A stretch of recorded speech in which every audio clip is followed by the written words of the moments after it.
Price the lord. Welcome to word of life. இந்த வீக்கில் நம்ம தியானிக்க இருக்கிறதான தலைப்பு தீர்மானங்கள் அப்படின்ற தலைப்பில் தான் இந்த வாரத்தில் நம்ம வார்த்தைகளை தியானிக்க போகிறோம். தீர்மானம் அப்படின்ன உடனே முதல்ல நம்முடைய நினைவுக்கு வருகிறது தானியல் தான். தானியல் எப்படி ஒரு தீர்மானத்தை மேற்கொண்டார், அதில் எப்படி நிலைத்திருந்தார், அதில் எப்படி ஜெயம் கொண்டார் அப்படின்றது தான் நம்ம இந்த நாளிலே தியானிக்க போகிறோம். தானியேல் 1வது அதிகாரம் 8வது வசனம்.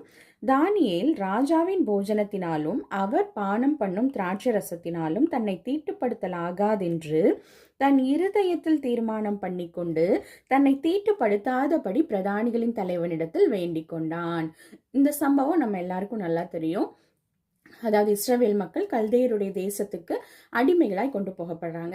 அந்த இடத்துல நல்ல இளவயதுள்ள வாலிபர்களை, நல்ல கிளவரா பிரில்லியண்டா இருக்கிறவங்களை எல்லாம் சூஸ் பண்ணி அவங்கள ராஜாவுடைய அரண்மனையில வச்சு வளர்க்கறதுக்கு ராஜா கட்டளையிட்டாராமா. எப்படி வளர்க்கறதுக்கு? அவங்களுடைய கலைகளை எல்லாம் கற்றுக் கொடுத்து அவங்களுக்கு ராஜா சாப்பிடுற சாப்பாடு, ராஜா குடிக்கிற திராட்சை ரசம், இதையெல்லாம் கொடுத்து அவங்கள நன்றாக அறிவிலும் ஞானத்திலும் அவங்கள நல்லா வளர்க்கணும் அப்படின்னு சொல்லி ராஜா கட்டளையிடுறார்.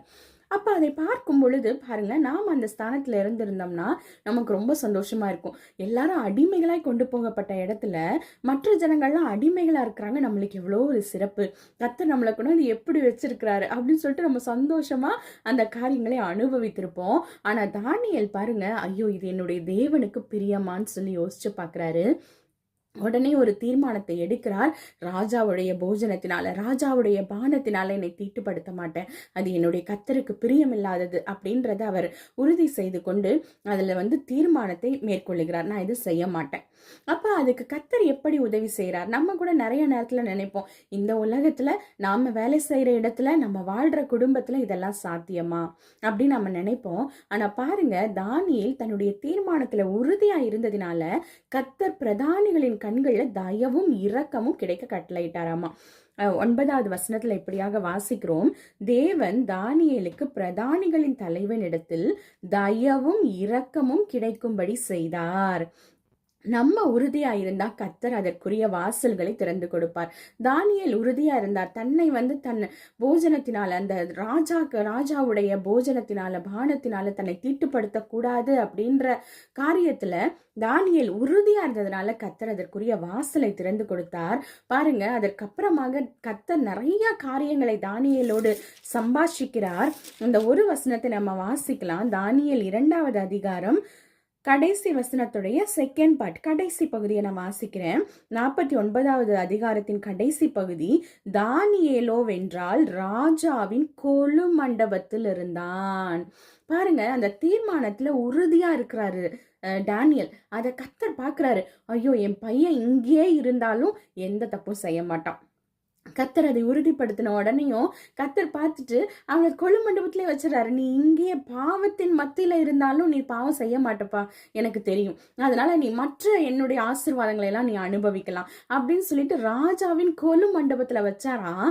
அதுக்கப்புறம் பாருங்க, கர்த்தர் தானியேலோடு அநேக ரகசியங்களை பகிர்ந்து கொள்ளுகிறதை நம்ம பார்க்கிறோம். தானியேல் இடத்துல கர்த்தரே சில காரியங்களை சொல்லி கொடுக்கிறார்.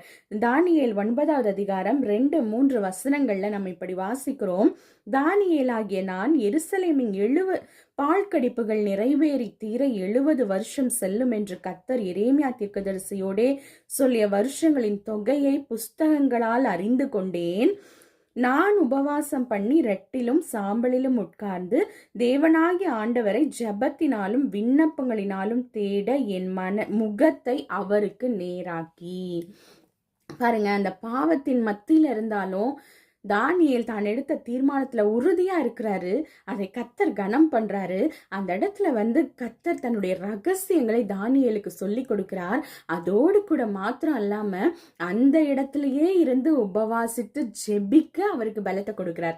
பாருங்க, ராஜாவுடைய கொலு மண்டபம், அதுல எல்லாமே இருக்கும். எல்லா நல்ல ஃபேமிலியில இருக்கும் பொழுதே நமக்கெல்லாம் எவ்வளவு நல்ல சாப்பாடு, ராஜ சாப்பாடுனா எப்படி இருந்திருக்கும். ஆனா அதன் மேல கூட ஒரு அந்த ஆசை இல்லாத விடாதபடி தானியேல் தன்னை காத்து கொண்டதுனால அதே கொலு மண்டபத்துல இருந்து உபவாசித்து ஜெபிப்பா அப்படின்னு சொல்லி கர்த்தர் நம்பி அநேக காரியங்களை தானியேலுக்கு வெளிப்படுத்துகிறார். அப்ப இப்படிதாங்க நாம் எடுக்கிற தீர்மானத்துல நாம் உறுதியா இருக்கணும். இதை நான் செய்தே தீருவேன் அப்படின்னு நம்ம வாஞ்சிக்கும் பொழுது கர்த்தர் அதற்குரிய வாசல்களை, அதற்குரிய சாத்தியங்களை கர்த்தர் திறந்து கொடுப்பார்.